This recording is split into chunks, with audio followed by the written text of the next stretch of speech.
fart.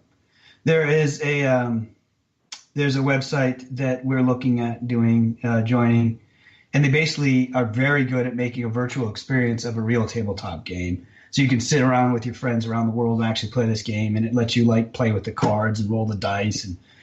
And Tabletopia is what it's called. Yeah. Oh, very cool. Yeah. Yeah. So you were mentioning earlier about your music. How long have you been playing the piano? I taught myself when I was 14. I was just listening to the radio one night, and there was this beautiful piano song that came on, and this was kind of pre-internet, or it was basically Prodigy internet, maybe. Like, it was really rough. And so I called the radio station, and we couldn't figure out what it was and who it was by, and I just wanted to hear it again. So I was so frustrated, I went down to my family piano there and started plunking it out, trying to figure it out. And I realized I could play by ear pretty well. And so I was like, oh, wow, that song was that beautiful, and it only took me doing this. And so I immediately started just writing my own stuff. And by the time I was 15, I had, 10, 11 tracks ready for an album, but I didn't have the ability to make one.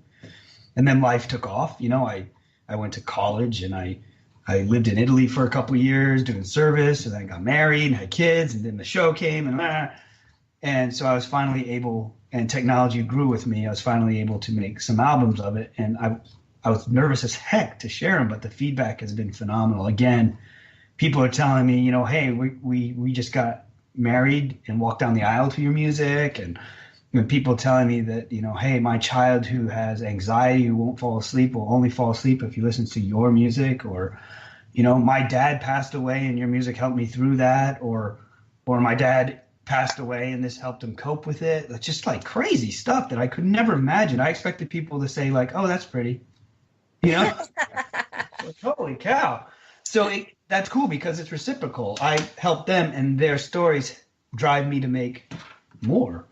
I just hope people still like it, yeah. Very cool. Now, I also heard that, and hopefully this rumor is true, that you have some novels coming out soon? Well, I worked with my friend Mike, and we started writing a series, a three-book series that's in the steampunk genre, but gentle steampunk. I don't know if people know what that is. It's like Victorian times with a lot of paranormal stuff happening and clockwork. Imagine like the gasoline engine was never invented, and everything's clockwork and steam powered. But a lot of that type of novel is very heavy into that. We backed way off, so it's very approachable, and it's just tons of fun. It's very adventurous and crazy. And so we're still working on that. In fact, we're trying to get it prepared, for maybe a bigger media, like TV or an anime or something like that. I think it's big. It'll be better presented than in a book. But I'm also working on a big brain dump of all my thoughts about the paranormal and everything weird and how it all connects. And that's a tough one to write because it's like, where do you start? So I just kind of stuff up as I have it and keeping it organized as possible. And so we'll see. Yeah. Very cool. Yeah. Now, you do have a couple books out there that deal with the paranormal already, though. Yes. I've written 6 books with Jay and a couple other authors that helped us out because, we had the ideas, but we don't really have the savvy to be super writers. Yeah, we have 2 that they've since combined into one book because that's what people wanted. But there are 2 books that deal with cases from our past. The first book is cases from our past mixed with some from the show, so you get a little bit more information. And there's a kind of a little primer for how to investigate. And then the second book in that series is more of the oddball cases we have, like doppelgangers and people being haunted by their own residual haunting and things like that. And then we have 2 that are fiction, totally made up based on a culmination of real events, and then obviously exaggerated because it's a story, it's fiction. Right. And then there are two that were written for tweens. We worked with R.L. Stein's wife, and I got to hang out with him a lot and learn from him, and he's a cool guy. And those were designed for tweens, but everyone really loves them. They're cooler. They're kind of like the first two I talked about, except for the fact that we dramatize these cases to include you as if you were with us on this case. So we took real cases and just kind of pretended like you were there with us at the time and wrote how it was from your point of view. But what's really cool about the fact that they're real cases is that all the evidence you find on those cases, we had uploaded to a website. I'm not sure if it's there or not still. It probably is. So you read about this case and about this picture you took, and you can go online and look at that picture or listen to the EVP that was mentioned in the book. So fun stuff. Oh, that's awesome. Yeah. Any advice for anyone like myself that's writing their first book? Find people you trust that would be brutally honest to read it through for you. And obviously get a copy editor. No matter how many times you read it, you're going to miss the grammatical stuff. But like I said, people who aren't going to read it and go, that was good, you did a good job, when it needs work. You want to produce something that you can be proud of and that will allow you to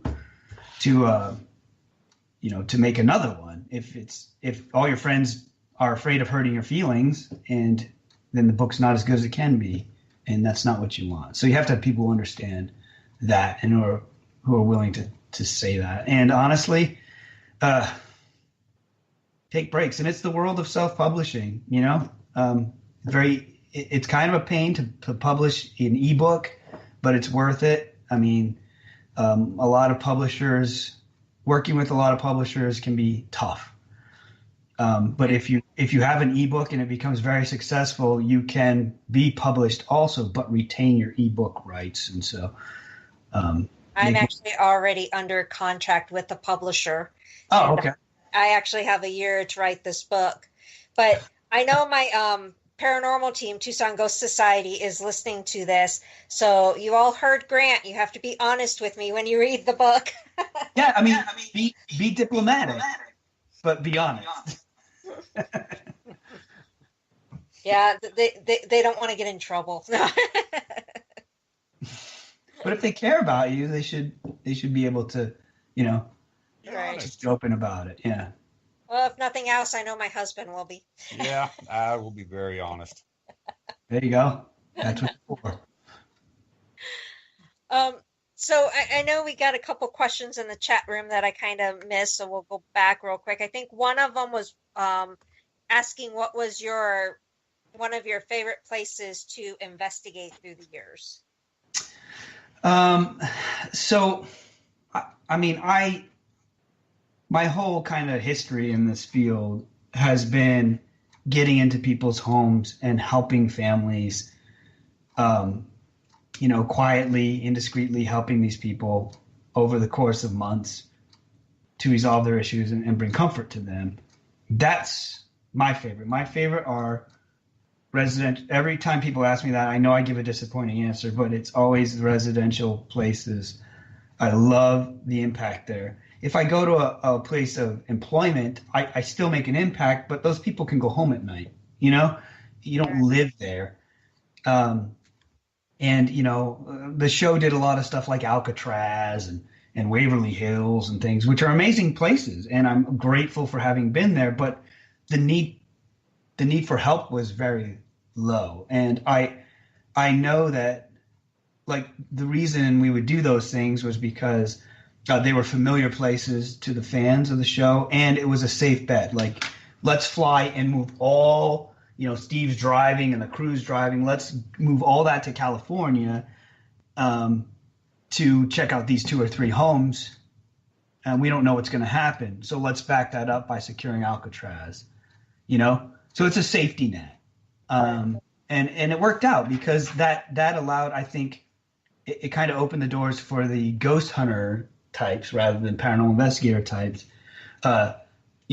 it opened those doors and people can get into these places like Waverly Hills, and it's beneficial for those businesses to allow that, and it worked out great. Yeah. But as far as those places that are accessible to most people, Waverly Hills is fantastic. St. Augustine Lighthouse, Stanley Hotel. There are just too many. They're all, and the people are wonderful. Yeah. And the closest, I know you've been out to Arizona, but you've only been to Tombstone and Bisbee. Yeah, you haven't been to actual Tucson, have you? Not on the show. I've been there on my own, but yeah, the show went to Tombstone and Bisbee, Copper Queen. That was cool. Yeah, we actually stayed at the Copper Queen in Julia's room, so that was an interesting night when we stayed there. Yeah. Yeah. Will had his feet played with. Ha. And he's very ticklish, so. I'm going to write that down. Yeah, for me, that was a very frustrating situation because, the evidence showed stuff happening to my feet there, and I do not, I don't sleep that way, and I was completely unconscious. And Jay's like, I don't know, this and this and this. I'm like, you might as well not consult me. I technically wasn't even there. Like, I was unconscious. I was done. But it was a cool experience that I didn't know I had. It's weird. Right. Yeah. Will definitely knew that his feet got tickled because he jumped. We had our sheets pulled on, so you could actually feel the sheets being pulled, and we actually felt someone sit down on the bed next to us too. So we actually had a very active night. Great. That validates my experience. Appreciate it. We actually took some flowers for Julia. So we were trying to be nice and bring her out for the evening. So we took a dozen red roses. Nice. And told Julia that she could enjoy the roses.